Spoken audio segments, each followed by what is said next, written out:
This is Bart Peterson, and you are listening to the FCPA Compliance Report on the Compliance Podcast Network. This is Greg Gilchrist, and you are listening to the FCPA Compliance Report on the Compliance Podcast Network. This is Dan DeMarco, and you are listening to the FCPA Compliance Report on the Compliance Podcast Network. Hello, everyone. This is Tom Fox. I'd like to welcome you to the FCPA Compliance Report on the Compliance Podcast Network. Today, I have Pamela Fierst-Walsh with me. Pamela is the Senior Advisor on Conflict and Critical Minerals and the U.S. Representative to the Kimberley Process. She works at the U.S. State Department. We're going to take a deep dive into the Kimberley Process, talk about what it is, Pamela's role in it, how it was developed, how it relates to conflict mineral initiatives, and how the U.S. State Department supports the Kimberley initiative around conflict minerals going forward. If you are in the compliance space at all, this is a critical issue for you. It involves and revolves around sourcing. So even if you're not in supply chain compliance and you're in ABC compliance, this is a podcast that will benefit you. Thanks for listening. The FCPA Compliance Report is a production of the Compliance Podcast Network and a proud member of C-Suite Radio. Hello, everyone. This is Tom Fox, back for another episode. And today I have with me Pamela Fierst-Walsh. And for true podcast aficionados, you will remember that she joined Jay Rosen and I for a special live recording of This Week in FCPA last fall. And I asked her if she would come back onto the podcast. So Pamela, first of all, thank you for taking the time to visit with me and welcome back. Thanks a lot, Tom. Always a pleasure to be here. So, Pamela, I'm going to read the title that is on your email address and then ask you to explain what it all means. So, she is listed as Senior Advisor, Conflict and Critical Minerals, Office of Threat Finance and Countermeasures, Bureau of Economic and Business Affairs, U.S. Department of State. So, what does all that mean you do? That is a really big description, isn't it, Tom? So basically I work with my colleagues on implementation of legislation to include the Clean Diamond Trade Act, Dodd-Frank 1502, designed to prevent funding to armed groups based on their specific commodities.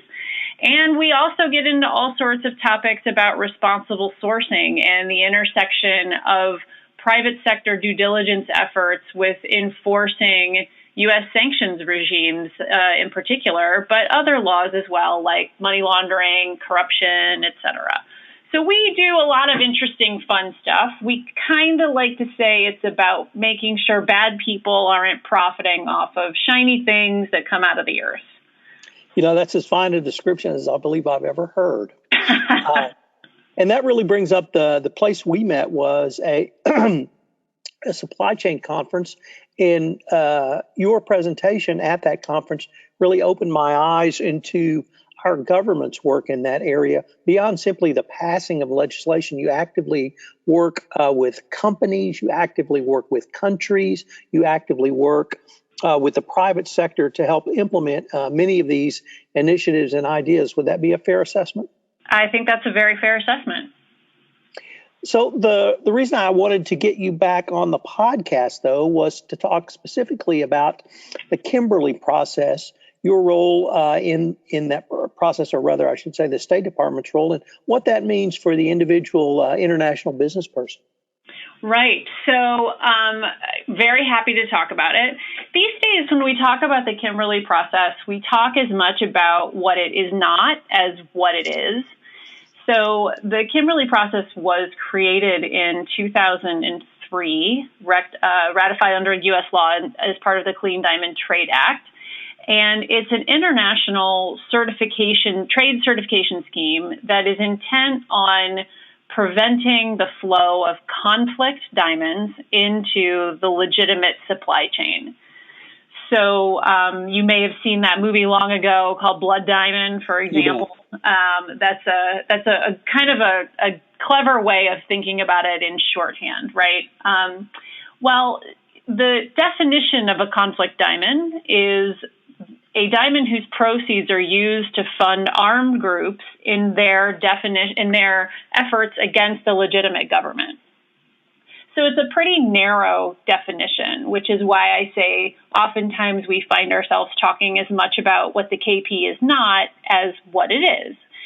In 2003, it was an important vanguard effort by member states who chose to sign up to say, we will meet these minimum standards and we will not let stones that are defined in this way leave our borders and enter the legitimate supply chain. We're going to apply it just to rough stones, so like the kind that just right out of the earth, they haven't been polished in any way. And we're going to certify by attaching to any shipments that we send a certificate, a Kimberley Process certificate, and it's got the weights and measures and et cetera, and it says this is not a conflict stone. And that is basically the process. It has international partners like, foreign countries that like the United States engage because they find it a useful and worthwhile pursuit. They have industries that they want to support. They have ideals that they want to uphold. And then you have a tripartite structure, we say, because we have a independent observer body from industry called the World Diamond Council, and that's comprised of various sectors of the diamond supply chain. And then we have a coalition of interested NGOs called the Civil Society Coalition. So together, that tripartite structure it comes together to try to ensure that it lives up to its expectations. However, as I mentioned, that very narrow definition of a conflict diamond increasingly comes up as a source of difficulty because consumers today, and you no doubt experience this based in how often you're talking with folks concerned about supply chains or corrupt practices, consumers today want to feel better about the products that they purchase. And so when you say that you've bought a diamond and it's KP compliant, that's great. But there's literally one country in the world where there are literal conflict diamonds under the definition of the Kimberley Process. That's the Central African Republic. And the U.S. works very actively there to try to support a better diamond industry. But it doesn't include things like, concerns about other types of violence that might occur. Have there been abuses of any kind? Is corruption at play? Are there human rights questions surrounding it? And none of that is really captured in the Kimberley process or the definition. So the KP is just as much about upholding the ideals of the countries that came together to deal with a very specific problem as it is trying to bring all of the member states toward consensus that in order to keep the diamond industry strong, you need to maintain consumer confidence, and that requires meeting consumers where their expectations lie. And it's probably a little bit higher of a standard than what the KP is currently offering. Pamela, I was wondering if I could perhaps expand out from simply diamonds to a little bit broader definition of conflict minerals and ask you, how does the Kimberley process either inform, relate to, or did it perhaps even lead to the conflict mineral initiatives that we saw starting around 2010 and the current concept of responsible sourcing? Right. It's an excellent question. For as much of a challenge as we face with the Kimberley process, in many ways, as I mentioned before, really was kind of the vanguard. It started a conversation that said, there is a problem that we have. There is a way we can address it. We're going to come up with one means of doing that through some sort of certification process. So in the KP example, you've got member states, countries that are certifying these exports. When you fast forward a little bit and you get to conflict minerals, which include tin, tantalum, tungsten, and gold, specifically mined in the DRC or its 9 neighbors, you see in that legislation the effort to ask private sector companies to verify, because they know their supply chains better than anyone, did you source these materials from armed groups? And can you certify that you didn't do it that way? And so it started a kind of a continuation of a conversation that gets at concerns in these industries that efforts to source materials can have a negative impact. It's great to have gold, but are you sure your gold's not funding, an armed group in Eastern DRC, which has had, had not that recently fairly recently, overcome a civil war with, millions of deaths, right? So what is the role of that commodity in that violence? And so there is a kind of continuation, I think, that began with the KP and moved in toward conflict minerals, those four things specifically. We see our European Union counterparts have their own legislation similar to Dodd-Frank, but global in nature, that will come into force in 2021. And it also is reliant on the concept of responsible sourcing and supply chain due diligence. So you really see this expansion of the effort to get at ensuring private sector efforts are doing what they can to limit the negative impact of using these materials. And the point that I often make, Tom, and you've heard me make it, is that under U.S. law, you're not only just talking about Dodd-Frank, you're talking about compliance with Treasury sanctions guidelines, right? The U.S. government designated an international businessman named Dan Gertler under an expansive executive order called Global Magnitsky, which designated him for corrupt acts in DRC's mining and mineral sector, right? So this individual, responsible for bilking hundreds of millions of dollars from a country, he's designated. Well, are you sure this guy isn't in your supply chain? Or did you know that gold from Venezuela is now sanctioned under executive order? Well, are you sourcing gold? Are you getting it from Latin America? There's a lot of gold in Latin America. Are you sure it's not coming from Venezuela? So the conversation about responsible sourcing has evolved from the 2003 Kimberley Process inception, now down the line to consumer expectations and issues of national security. So it's a pretty expansive topic that merits the kind of look that you are able to give it. So Pamela, if I could pick up on the second point around the issue of national security, and that's one that really seems to have gone to the forefront, if not in the press, in the business community as well.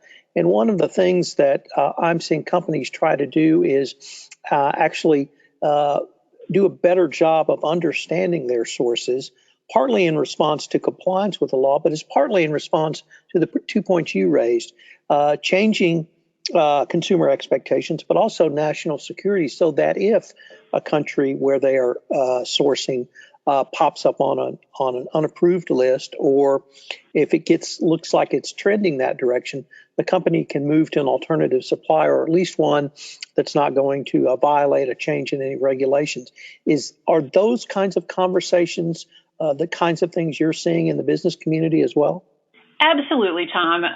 There's no doubt about it. I think that the fact is, in the year 2019, a diverse supply chain is a really important stopgap against any kind of disruption.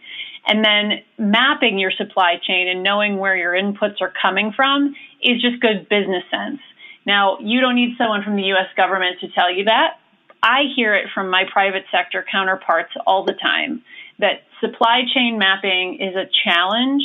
It's a big challenge for companies, particularly smaller ones, but it's an important one because it minimizes the risks and increases reliability. And if you're a business owner, those are two things you want to do. You want to minimize risk and increase reliability. So, absolutely.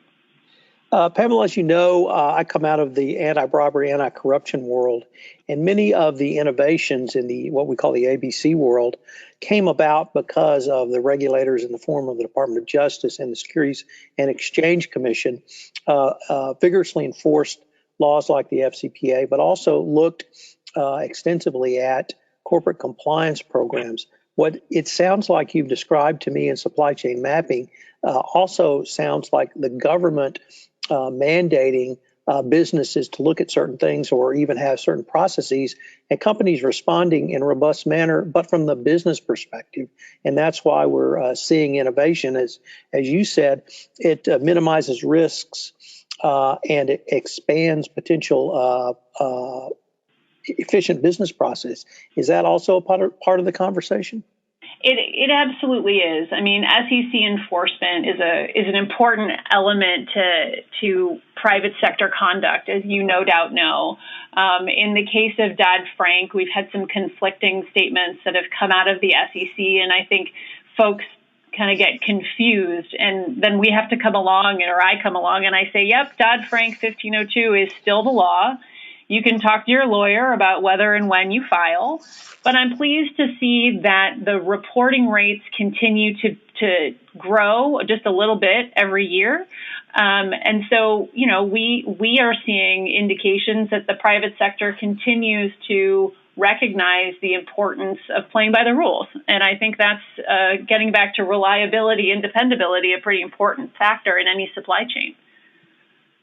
Kimberly, unfortunately, Pamela, unfortunately, we're near the end of our time talking about the Kimberley process and conflict mineral initiatives. But I was wondering, are there State Department resources that listeners could go to for more information, or other resources you might direct them to?